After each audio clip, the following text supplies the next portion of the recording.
ठाकुर ने कहा राहुल गांधी हार चुके हैं और वोट नहीं डिलीट हो सकते।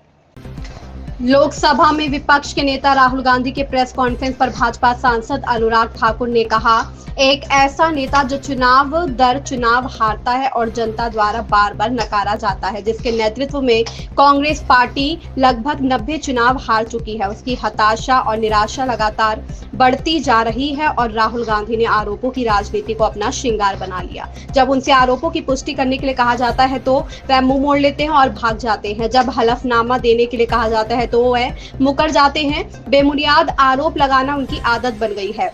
चाहे राफेल हो या चौकीदार चोर, गलत और बेबुनियादी आरोप लगाना राहुल की आदत बन गई है।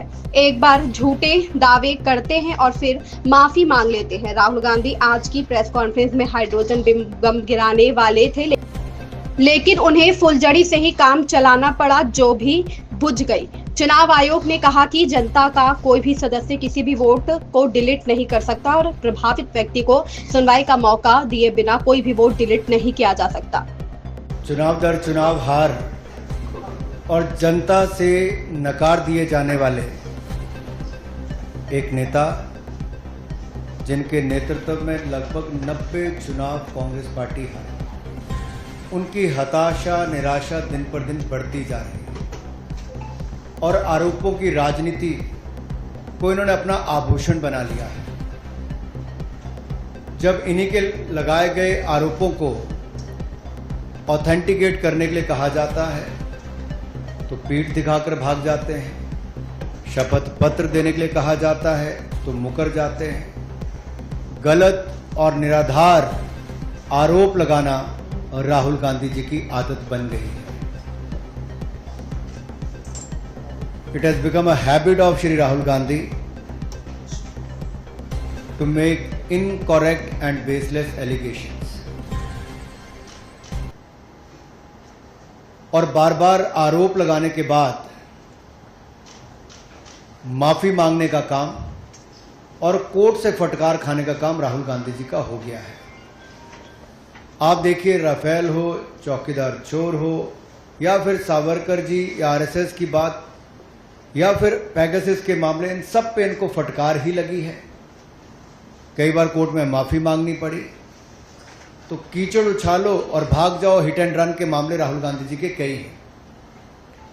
आज की प्रेस कॉन्फ्रेंस में हाइड्रोजन बम फोड़ने वाले थे, फुलझड़ी से काम चलाना पड़ा, वो भी फुस हो गए।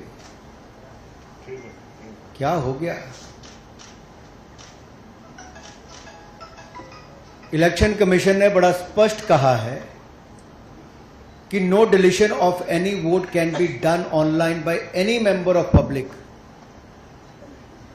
ऑनलाइन किसी भी वोट को नहीं काटा जा सकता और no deletion can take place without giving an opportunity of being heard to the affected person. तो बगैर किसी की बात सुने उसका वोट नहीं काटते, उस पर निर्णय नहीं करते। 2023 में अनसक्सेसफुल अटेम्प्ट्स की गई, प्रयास किए गए जो विफल रहे, नाम काटने के आलंद असेंबली कॉन्स्टिट्यूएंसी में। और ये इलेक्शन कमीशन ने एफआईआर फाइल करने के लिए ही कहा था इसको, और इन मैटर इन्वेस्टिगेट करने के लिए भी इलेक्शन कमीशन ऑफ इंडिया ने ही कहा था। इलेक्शन कमीशन ने मोबाइल नंबर पहले ही उपलब्ध करवा दिए हैं, आईपी एड्रेस अगर दे दिए हैं, अगर मोबाइल नंबर दे दिए, आईपी एड्रेस दे दिए, तो कांग्रेस शासित राज्य की कर्नाटक की सीआईडी ने अब तक क्या किया? और मैं एक ध्यान आपके माध्यम से देश की जनता को बताना चाहता हूं।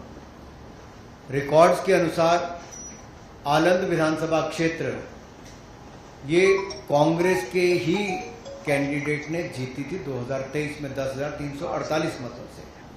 तो क्या श्रीमान राहुल गांधी जी, कांग्रेस ने वोट चोरी करके सीट जीती थी? एक बात आज जो राहुल जी ने बातों में मान ली और अपने जवाब में कहा, वो कहते कहते हाइड्रोजन बम एक तरह से फोड़ गए अपने ऊपर ही। वो कहते मैं लोकतंत्र बचाने नहीं आया, राहुल जी कहते हैं। लोकतंत्र को बर्बाद करने की तैयारी है क्या?